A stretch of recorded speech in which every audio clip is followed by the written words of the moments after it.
Olha, tem momentos nos evangelhos que são simplesmente geniais. E um dos mais enigmáticos é o que a gente vai analisar agora.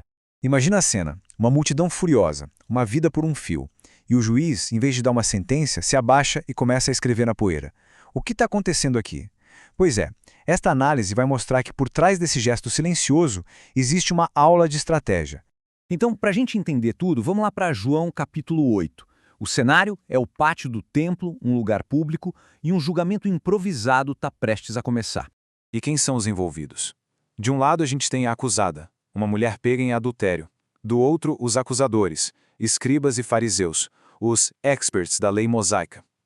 E no meio de tudo isso, Jesus, colocado na posição de juiz. A acusação é pesadíssima. Adultério. E segundo a lei de Moisés, a pena era clara e brutal, morte por apedrejamento. Eles chegam para Jesus e basicamente falam, e aí, a lei diz isso. O que o senhor vai fazer? Só que tem um detalhe aqui que muda tudo. Um detalhe crucial que está faltando. Cadê o homem? A mesma lei que eles citam dizia que ambos deveriam ser punidos. Mas só a mulher está ali. Estranho, né? Pois é, essa ausência do homem é a primeira grande pista. Fica claro que a questão aqui não era fazer justiça pela mulher. A mulher era só a isca. O verdadeiro alvo era Jesus. E a gente vai ver agora como essa armadilha foi montada de uma forma que parecia não ter saída. Era um dilema simplesmente impossível.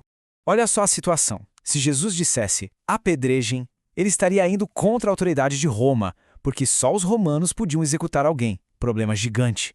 Mas, se ele dissesse não apedrejem, ele estaria passando por cima da lei de Moisés, que era a base de todo o seu ensinamento. Ele perderia toda a credibilidade. Era uma sinuca de bico perfeita. Ou seja, não tem para onde correr. Qualquer resposta o colocaria em maus lençóis. Fica mais claro ainda que o julgamento não era sobre a mulher. Era uma emboscada para pegar Jesus.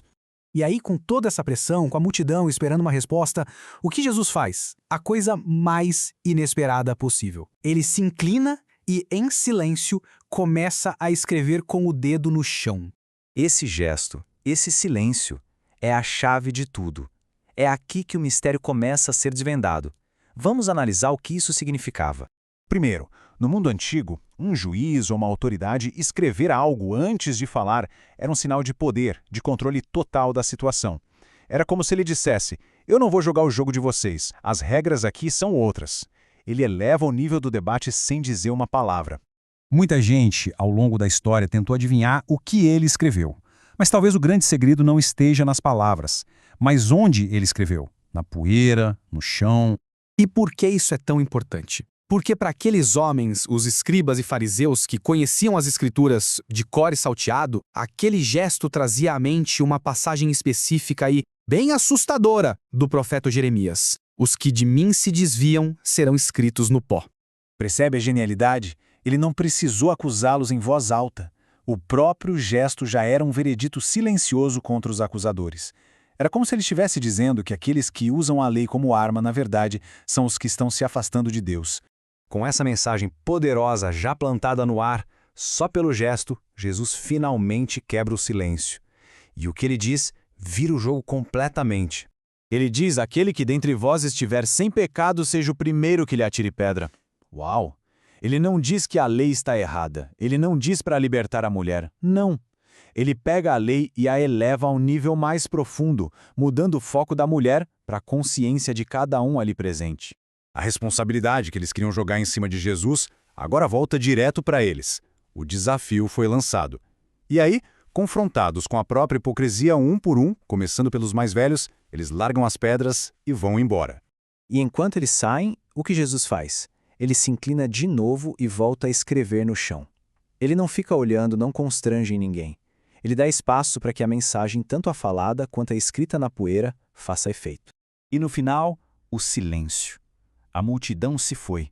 Os acusadores desapareceram. Sobram só dois no pátio do templo, Jesus e a mulher. Olha que inversão. O objetivo deles era uma execução pública para usar a lei como arma. O que aconteceu? A hipocrisia deles foi exposta publicamente e o verdadeiro espírito da lei, que une justiça e misericórdia, foi revelado.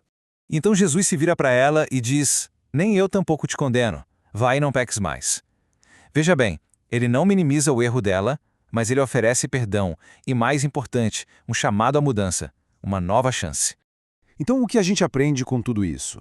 Que uma armadilha foi desarmada com silêncio, que a hipocrisia foi exposta sem uma gota de violência, que uma vida foi salva porque o foco foi redirecionado, e que a lei se cumpre de verdade quando a misericórdia anda junto com o julgamento. Escrever no chão não foi um detalhe, foi toda a estratégia. Fica a reflexão, né? E se os vereditos mais transformadores não vierem de um grito, de uma imposição, mas de um gesto silencioso, de um sussurro escrito na poeira? Fica aí o pensamento de que, às vezes, a maneira mais inteligente de lidar com o conflito não é ganhar a discussão, mas mudar completamente os termos dela.